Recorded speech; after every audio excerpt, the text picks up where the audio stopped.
Bismillahirrahmanirrahim. Assalamualaikum warahmatullahi wabarakatuh.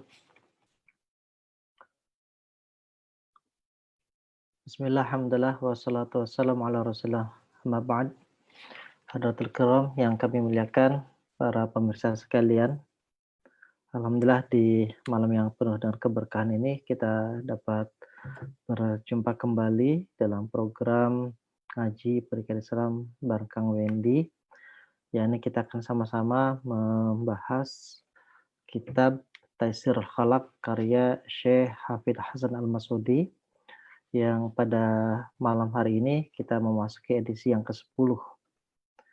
Para pemirsa sekalian, kita sudah membahas 20 bab ya sebelumnya ataupun 20 judul pokok bahasan yang sudah kita sama-sama bahas di hari-hari sebelumnya, dan kita malam hari ini memasuki pada bahasan yang ke-21.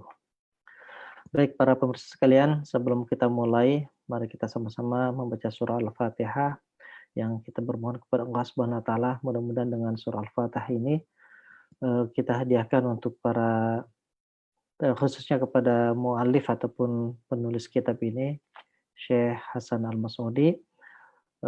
Kemudian kita juga bermohon kepada Allah dengan surah Al-Fatihah ini, kita mohonkan kepada Allah mudah-mudahan orang tua kita, guru-guru kita, para kiai kita, ustadz-ustadz kita, orang yang telah berjasa dalam hidup kita, mudah-mudahan Allah senantiasa memberikan kesehatan, keberkahan, kemudian juga tetap dalam keadaan iman Islamnya.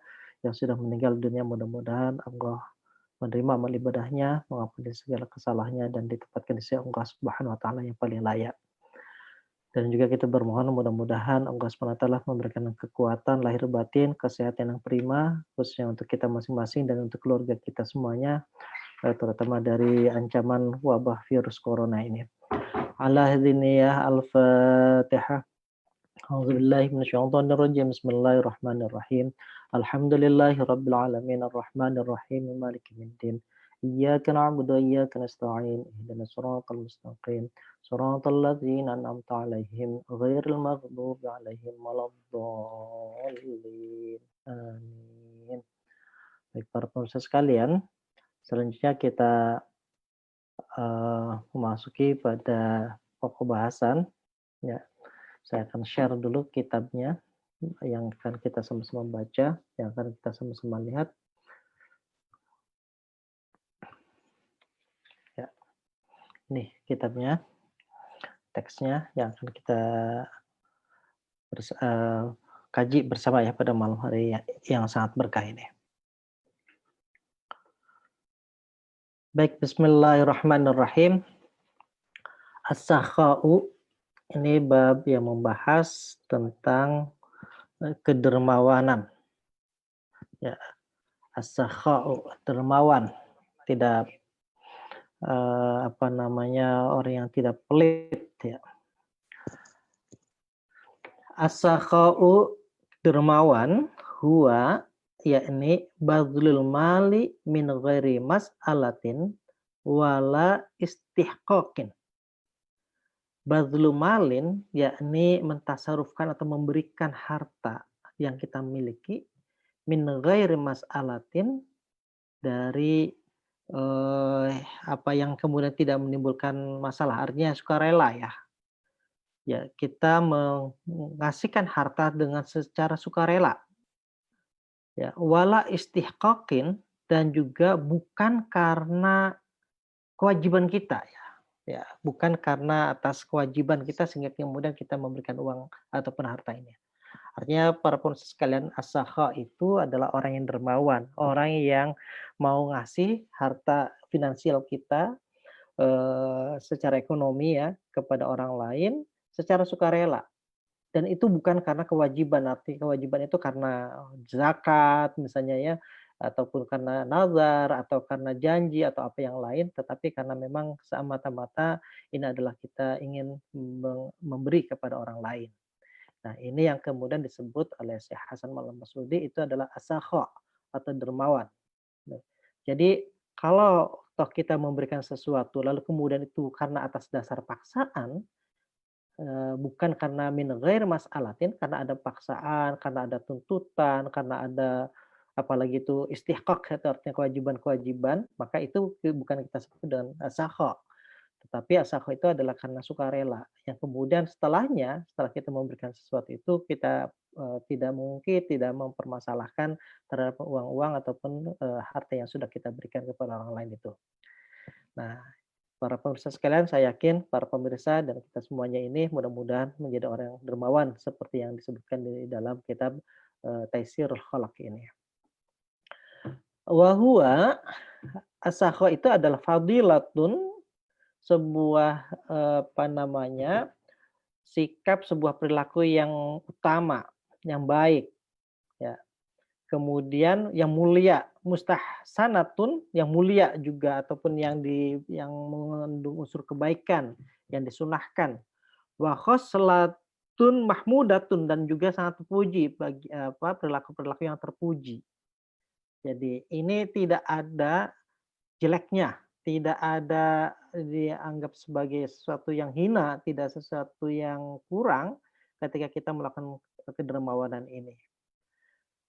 Kenapa? Lima fihi min irtibatil qulubi wajtima'iha. Kenapa? Karena lima fihi, karena di dalam as-sakha tadi, kedermawanan itu ataupun badlul mali tadi atau memberikan harta itu tadi, min irtibatil qulubi, itu mengeratkan batin kita, wajtima'iha, dan juga ada menyatukan antara kita dengan orang lain, antara kita dengan sikap-sikap yang mahmudah tadi, sikap-sikap yang kebaikan tadi. Jadi para pemirsa kalian, yakinlah bahwa dermawan itu tidak ada ruginya. Dermawan itu tidak ada orang yang dia menjadi miskin karena kedermawanannya, kira-kira itu. Orang yang dermawan itu justru dia akan senantiasa mendapatkan kebaikan, baik di sisi Allah maupun di sisi manusia. Dermawan itu adalah orang yang mampu memiliki ikatan menguatkan batin ya, irtibatil qulub. Itu mampu merekatkan antara batin kita dan orang lain, ya. Jadi kalau kita ingin akrab dengan orang, kita ingin merasa bersatu dengan orang, wajtima'iyah itu, maka kita berikanlah, kedermawanan kita itu kepada orang itu. Yakin, niscaya itu akan menyatukan dan juga sekaligus akan melembutkan hati kita. Hati kita yang yang keras, hati kita yang itu penuh dengan kegundah-gulaan gitu ya, yang enggak tenang. Ini salah satu caranya adalah coba kita lakukan dermawan itu. Lakukan badlul mali min ghairi mas'alatin wala istihqaqin. Yakni kita mentasarufkan, memberikan sebagian dari rezeki kita kepada orang lain dengan secara sukarela, dan itu bukan karena paksaan atau juga karena faktor kewajiban kita. Itu insya Allah akan melenturkan hati kita yang keras, melenturkan hati kita yang gulana. Dan saya kira para pemirsa sekalian sudah tahu semua salah satu cara untuk kita menolak bala itu diantaranya itu as-sakha, dermawan ini. Jadi banyak sekali ini ya, faedah-faedahnya, banyak sekali manfaatnya dari kedermawanan ini. Dan saya yakin saya kira juga kita semuanya yakin betul bahwa, ini bagaikan kail ya.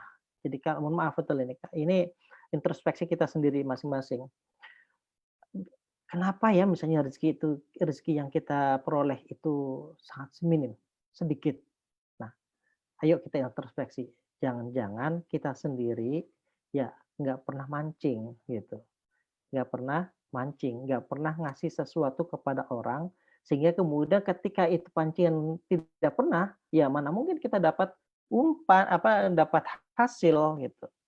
Jadi oleh karenanya supaya kita dapat rezeki yang banyak, yang besar, maka yuk kita sering-sering mancing gitu. Berikanlah umpan. Umpan itu apa? As-sakha tadi, kedermawanan itu. Berikanlah kepada orang lain meskipun itu sedikit ya, apalagi banyak itu lebih bagus tentu. Tetapi yang pasti adalah tentu, karena keikhlasan kita ya. Itu insya Allah akan menjadi pancingan kita, menjadi umpan kita untuk mendapatkan rezeki yang lebih besar, yang lebih banyak. Mohon maaf. Ya, jadi, tadi disebutkan kenapa itu as-sakha itu menjadi fadilatun, mustahsanatun, khoslatun mahmudatun, ya, menjadi yang utama, yang baik, yang disunahkan, yang mulia, yang terpuji. Kenapa? Lima fihi min irtibatil qulub ijtima'iha. Ya, ini karena di dalam as-sakha itu kita mampu mengikatkan batin antara kita dan orang lain dan juga menimbulkan persatuan, kedamaian, juga keharmonisan dengan orang lain itu. Faya'zumu, maka kemudian faya'zumu, maka sungguh sangat besar, sangat agung al-intifa'u, itu manfaatnya dari as-sakha tadi, wa ya'umul irtifa', dan juga itu manfaatnya itu juga sangat merata ya, sangat banyak. Jadi kemanfaatannya sangat luar biasa. Meskipun itu sedikit, apalagi dalam situasi corona semacam ini kan banyak sekali tetangga kita, kawan kita, keluarga kita yang agak susah. Tapi kalau diri kita masih memiliki kelapan rezeki, maka yuk kita as-sakha tadi, maka itu akan berdampak terhadap lebih besarnya manfaat dan juga akan memberikan wa ya'umul irtifa, meratanya rezeki yang kita peroleh itu. Nah, faqad kana sallallahu alaihi wasallam, ya, maka Rasulullah SAW itu mencontohkan yu'ta'a man la yakhshal faqra. Ya, yu'ti ata'a, memberi sebuah pemberian man terhadap orang la yakhshal faqra. Itu terhadap orang yang tidak takut terhadap al-faqr. Artinya apa? Bahwa memberi sesuatu kepada orang lain tanpa ada rasa takut menjadi fakir, miskin, itulah as-sakha, kira-kira itu ya. Yu'ti ata'a man la yakhshal faqra. Yakni memberi sesuatu kepada orang lain tanpa ada rasa takut menjadi miskin.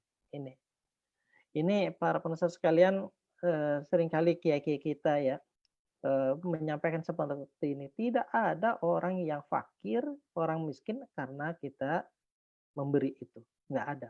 Tetapi justru para kiai-kiai itu, coba kalau dipikirkan, mohon maaf betul ya, kiai-kiai yang di kampung kita sawah juga nggak punya, empang juga nggak punya, ya, kemudian juga gaji nggak punya, tapi apa? Tapi bisa jadi karena yang beliau terima, yang beliau dapatkan, lalu kemudian berbagi pada orang, lalu kemudian akhirnya beliau apa? Memiliki rezeki yang terus ada dan terus ada, min haitsu la yahtasib. Nah, ini.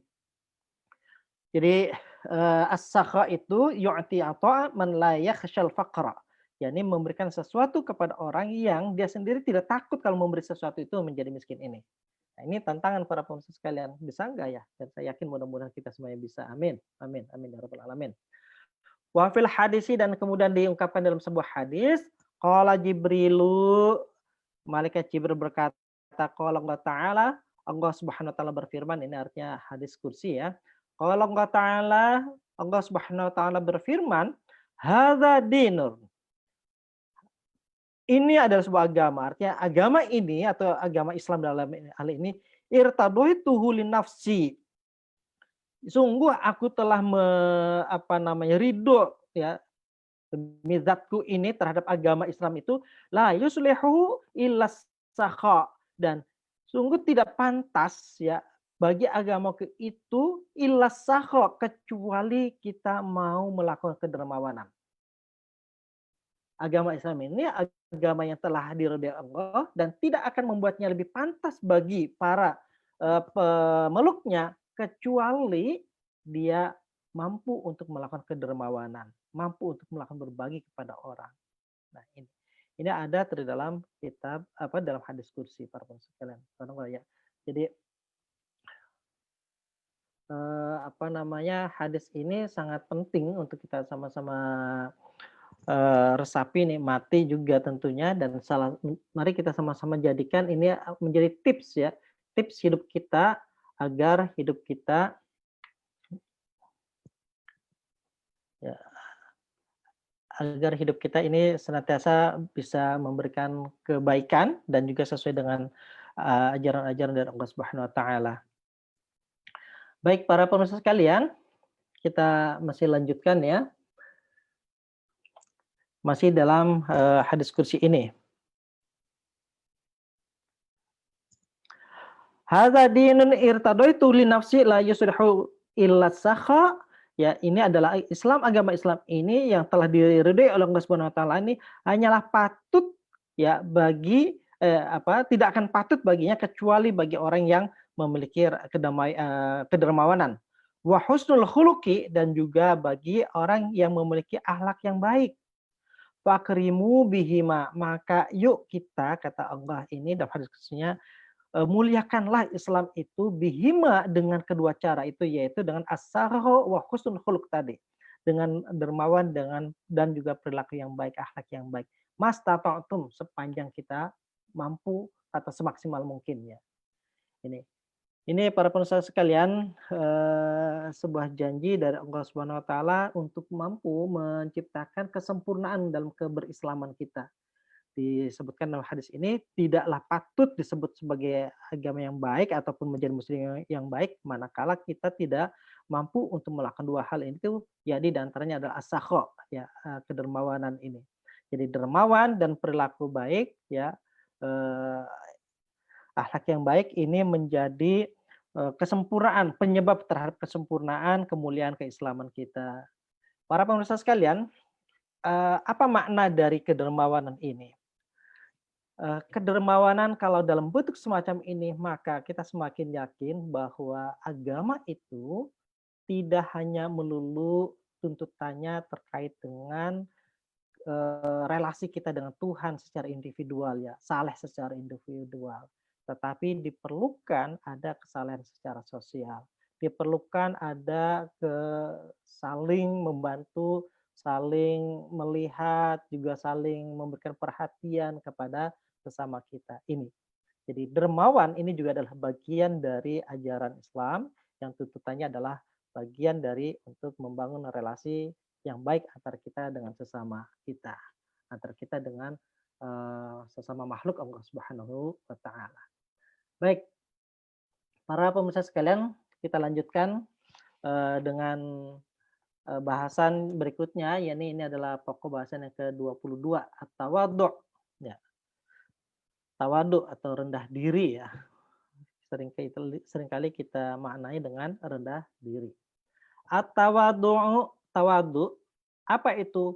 Huwa yakni khafdul janahi wa ilanatul janibi. Nah, wa ilanatul janibi min ghairi khissatin wala mazallatin wal maqsudu minhu i'ta'u kulli dzi haqqin haqqahu. Tawadu huwa yakni khafdul janahi, itu apa namanya, merendahkan diri ya.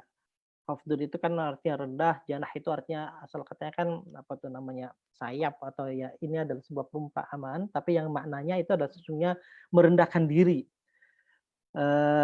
Tetapi merendahkan diri dengan hormat ya, tentu bukan karena atas rendah kehinaan kita, tetapi dengan kehormatan kita. Jadi kita, meskipun kita itu adalah orang yang hebat, orang yang luar biasa, tetapi itu tidak menjadikan diri kita ketika dalam relasi sosial itu membanggakan terhadap kehebatan kita, tetapi justru khoftul janahi atau tawadu, kita rendahkan diri kita itu secara terhormat. Wa ila natul janibi min ghairi hissatin ya. Ya, maksudnya itu jadi kita merendahkan diri terhadap orang lain min ghairi hissatin, bukan karena kehinaan kita. Wala mazallatin, dan juga bukan karena ya tentu itu karena kehinaan atau kerendahan kita. Wal maksudu minhu, yang dimaksud dari tawadu itu adalah i'ta'u kulli dzi haqqin haqqahu. Maksudnya adalah memberikan kepada setiap orang akan haknya sesuai dengan kedudukannya. Ya, i'ta'u kulli dzi haqqin haqqahu, yakni memberikan sesuatu kepada yang punya haknya itu sesuai dengan haknya, sesuai dengan kedudukannya. Jadi artinya apa? Fala yarfa'u wadi'an, kita tidak boleh mengangkat derajat orang wadi'an yang rendah, andar jatihi, wala yunzilu syarifan, dan juga kita tidak menurunkan apa namanya, orang yang mulia an maqamihi. Ya, kita tidak ya pokoknya memberikan sesuatu, memperlakukan seseorang itu sesuai dengan apa namanya, dengan derajatnya ya. Termasuk juga kita sendiri itu ketika memperlakukan orang ya jangan sampai berlebihan terhadap orang yang mulia ataupun kita merendahkan terhadap orang yang rendah, tidak, ya. Kemudian wa huwa min asbabi rif'ati, dan ini perilaku semacam ini tawadu itu min asbabi rif'ati, itu adalah salah satu cara kita untuk menjadi orang yang memperoleh keluhuran, memperoleh, kemuliaan, wa dawa'is syarafi, dan juga itu akan mengundang terhadap kemuliaan kita, ya. Jadi tawadu ini artinya adalah sesuai dengan derajatnya, memperlakukannya itu, tidak merendahkan orang gitu ya, kemudian juga tidak terlalu mengangkat orang juga yang secara berlebihan, tetapi betul-betul secara, makomnya, di sini tadi, an makomihi, sesuai dengan makomnya itu, maka itulah yang kemudian tawadu. Dan kita tentu memperlakukan diri kita ketika berhadapan dengan orang lain itu sesuai dengan makom-makomnya itu. Jadi kita terlalu ya memperlakukan diri kita, berperilaku pada orang ya sesuai dengan kadarnya gitu ya. Dan juga tentu kita jangan membanggakan ataupun kita mengangkat dalam diri kita sendiri itu menjadi seakan-akan orang yang lebih hebat dibanding orang yang lain, tidak. Qala Nabi sallallahu alaihi wasallam, Rasulullah sallallahu alaihi wasallam bersabda, "Man tawaddu'a lillahi rafa'ahu." Man tawaddu'a, yaitu barang siapa yang tawaddu lillahi, karena Allah, maka rafa'ahu Allah, maka Allah akan mengangkat derajatnya. Ya, ini para pemirsa sekalian, jadi tawadu ini adalah cara kita untuk mendapatkan, derajat yang mulia di sisi Allah Subhanahu wa taala. Oleh karenanya janganlah kita terlalu membanggakan terhadap apa yang kita miliki, apa yang kita udah raih, misalnya mohon maaf ya, misalnya karena ada rasa ujub gitu, ada rasa, apalagi supaya ingin mendapatkan penghormatan, enggak, tidak. Tapi karena memang kita ingin, tawadu, kita ingin, eee, ya memang hanya sepantasnya saja untuk memberikan, sepantasnya saja kita untuk memberikan sesuatu menampilkan kita ini kepada orang lain sepantasnya dalam batas-batas kadar, kita. Tidak melebihkan dan juga tidak mengurangi ini. Baik, para pemirsa sekalian, berikutnya adalah bab yang ke-23, izzatun nafsi, ya. Izzatun nafsi. Izzatun nafsi itu ketinggian jiwa atau tinggi harga diri kita. Izzah itu adalah, ya izzah mulia ya, keluhuran nafsi itu adalah jiwa kita. Jadi izzatun nafsi meninggikan jiwa kita. Izzatun nafsi huwa, apa itu izzatun nafsi? Huwa yakni sifatun, sifat biha, dengan sifat itu ya ja'alul insanu nafsahu fi manazili rif'ati wal ihtirami. Jadi izzatun nafsi, ketinggian jiwa, adalah sebuah sifat yang mampu menjadikan manusia mencapai derajat terhormat, ya, wal ihtirami, dan juga mampu mencapai derajat kemuliaan. Ini adalah izzatun nafsi. Wa sababuha ma'rifatul insani qadra nafsihi. Nah ini, wa sababuha, dan sebab-sebab izzatun nafsi itu supaya kita bisa mencapai izzatun nafsi adalah gimana? Ma'rifatul insani qadra nafsihi, yakni mengetahui kadar kedudukan diri kita, qadra nafsihi. Mengetahui terhadap posisi kita, penempatan diri kita itu pada posisi seperti apa ini. Jadi mengetahui kedudukan diri kita sendiri, harus tahu pada posisi kita itu seperti apa sih ya. Ini yang salah satu cara untuk mengukur atau mencapai keizzatun nafsi ini. Jadi ya tahu diri ya, izzatun nafsi itu artinya disebabkan oleh karena faktor kemampuan untuk tahu diri lah. Oh ya, tahu diri sajalah, kita kan orangnya seperti ini gitu, sehingga nggak mungkin kita ingin meraih sesuatu yang itu kan di luar batas kemampuan kita.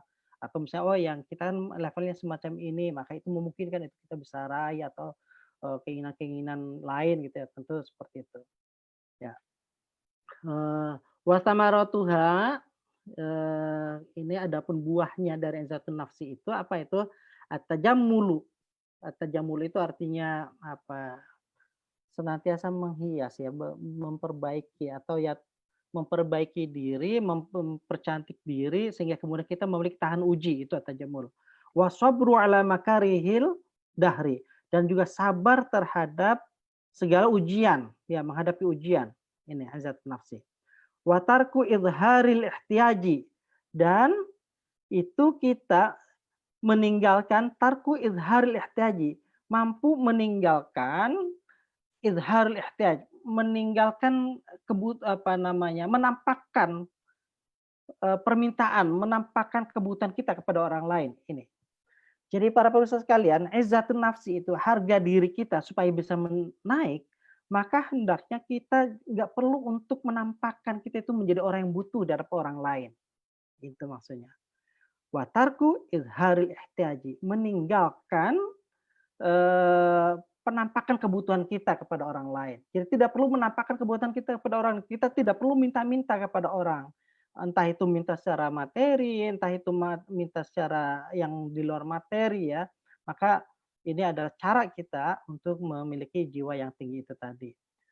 Wa ta'zimun nafsi lahu, dan juga ini ini adalah buah dari azzatun nafsi adalah wa ta'zimun nafsi lahu, dan apa di situ tentu akan mendapatkan penghormatan, ya, penghormatan, wa ta'zimun nafsi, mendapatkan penghormatan dari orang lain lahu bagi kita itu, ya. Jadi ini manfaat, dari orang yang mampu untuk menjaga harga diri, mampu untuk meraih jiwa yang luhur itu. Maka insya Allah para pemirsa sekalian, kalau tadi disebutkan kita tajammul, tahan uji, sabar terhadap ujian, wasobru ya ala makaril dahri, kemudian juga watarku izharil ihtiyaj, termasuk juga kita tidak perlu untuk minta-minta ya, minta apapun ya. Kemudian juga itu ini saya wa ta'dzimun nafsi, ini saya akan mendapatkan penghormatan dari orang. Para pemirsa sekalian, ini ada salah satu cerita ya, mohon maaf kalau boleh berbagi. Senior kami itu seringkali menyampaikan, ada beberapa hal yang tidak boleh dilakukan dan ini adalah salah satu pesan dari orang tuanya, dan beliau sampaikan juga kepada kami. Pesan orang tua beliau, kebetulan orang tua beliau itu adalah kiai besar, beliau sampaikan kepada anak-anaknya itu, bahwa tolong hindari 2 hal katanya. Yang pertama, jangan engkau pernah minta kepada orang lain itu materi, uang. Yang kedua, jangan kau minta itu adalah jabatan. Ini. Subhanallah ini ya. Jadi luar biasa. Gimana caranya supaya kita, meskipun kita butuh terhadap uang itu, tetapi itu tidak kita tampakkan keinginannya itu. Kita tidak perlu untuk meminta-minta kepada orang itu. Yang kedua juga adalah pada aspek jabatan.